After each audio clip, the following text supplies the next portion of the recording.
Bienvenidos al Noticiero del Corazón. Yo soy el Dr. Carlos Macaya, jefe del Servicio de Cardiología del Hospital Clínico Universitario de San Carlos de Madrid, y hoy vamos a tratar tres noticias importantes sobre el sistema cardiovascular.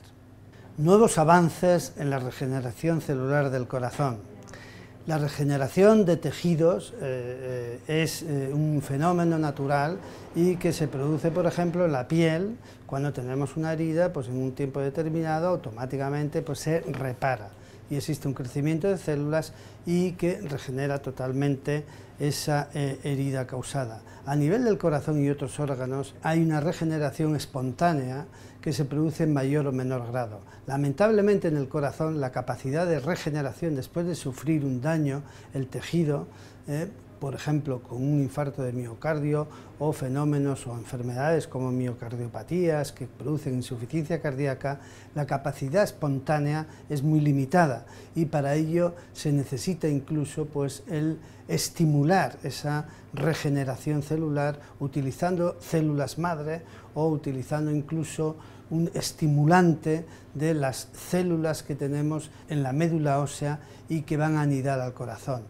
Ha habido un nuevo descubrimiento donde se ha visto que la importancia que tiene el tejido que está fuera de las células. Las células, entre célula y célula, hay un tejido que se llama el extracelular, se llama una matriz, y se ha visto que si esta matriz es rígida, es dura, el crecimiento de las células es limitado. Y sin embargo, si somos capaces de disminuir mediante la administración de unas sustancias, unos medicamentos, la rigidez de esa zona, se aumenta la capacidad de proliferar, de crecer esas células. Y este es un nuevo avance en la terapia de células madre o la terapia de regeneración celular, sobre todo a nivel del sistema circulatorio y en concreto del corazón, cuando los daños son irreversibles, como ocurre con el infarto de miocardio. Esta contribución ha sido recientemente publicada e indudablemente da un paso más, un avance en el desarrollo definitivo de la terapia celular para la regeneración del corazón. La contaminación atmosférica gana cada vez más peso como un factor de riesgo cardiovascular. De hecho, según la OMS, 9 de cada 10 ciudadanos de este mundo respira aire contaminado. Es precisamente esta polución, ¿no?, del medio ambiente un factor de riesgo ya conocido, pero que afecta fundamentalmente a enfermedades del pulmón y del corazón. ¿Y por qué mecanismo lo afecta? Existe pues, en el medio ambiente, sobre todo en las grandes urbes, pues una serie de partículas en suspensión, que son micropartículas, que no las vemos, pero que tienen un tamaño tan pequeño que son inspiradas, ¿no?, y atraviesan incluso los alveolos de los pulmones, entran en el torrente circulatorio y pueden incluso intoxicar y dañar la pared de los vasos sanguíneos y de esta forma producir pues, y acelerar pues, la aterosclerosis, producir pues, más infartos de miocardio, más accidentes cerebrovasculares e incluso insuficiencia cardíaca, y también se ha relacionado con la hipertensión e incluso la diabetes. O sea que esta contaminación, esta polución producida sobre todo en las grandes urbes, entre otras razones, por las fábricas, la contaminación de los vehículos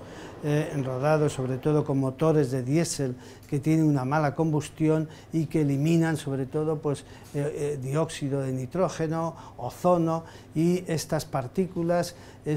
el mismo hollín de las calderas, de las calefacciones, esto que vemos a veces como una nube cuando tarda mucho en llover, no muchos días sin llover, y este es el aire que respiramos y es realmente un aire contaminante y que acelera la enfermedad cardiovascular más frecuente, que es la aterosclerosis. Esto se ha demostrado e incluso pues, la OMS ha decretado ya una serie que tomen las políticas de Estado, una serie de medidas que rebajen los niveles de contaminación. En todas las grandes ciudades ya hay detectores de contaminación e incluso normativas que regulan precisamente la emisión de estos gases contaminantes, porque el número de accidentes cerebrovasculares y el número de accidentes cardíacos aumenta, y esto se ha visto en estudios incluso producidos en nuestro país, que aumentan hasta 2 y 3 veces el número de ingresos hospitalarios por infarto de miocardio.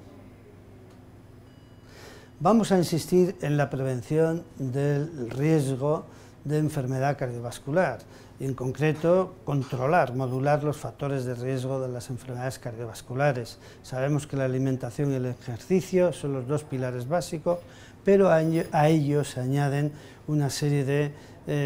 comorbilidades y coexistencia de enfermedades como son la hipertensión arterial, la diabetes, la hipercolesterolemia o el tabaquismo, pero hay nuevos factores de riesgo que han aparecido en los últimos años, como puede ser pues, la soledad, puede ser la depresión o puede ser incluso la contaminación del medio ambiente. En ese sentido, pues hay que decir que son las políticas incluso de Estado y de las administraciones sanitarias, de la administración pública, las medidas que van a tener a medio y largo plazo más impacto sobre la incidencia y la prevalencia de las enfermedades cardiovasculares.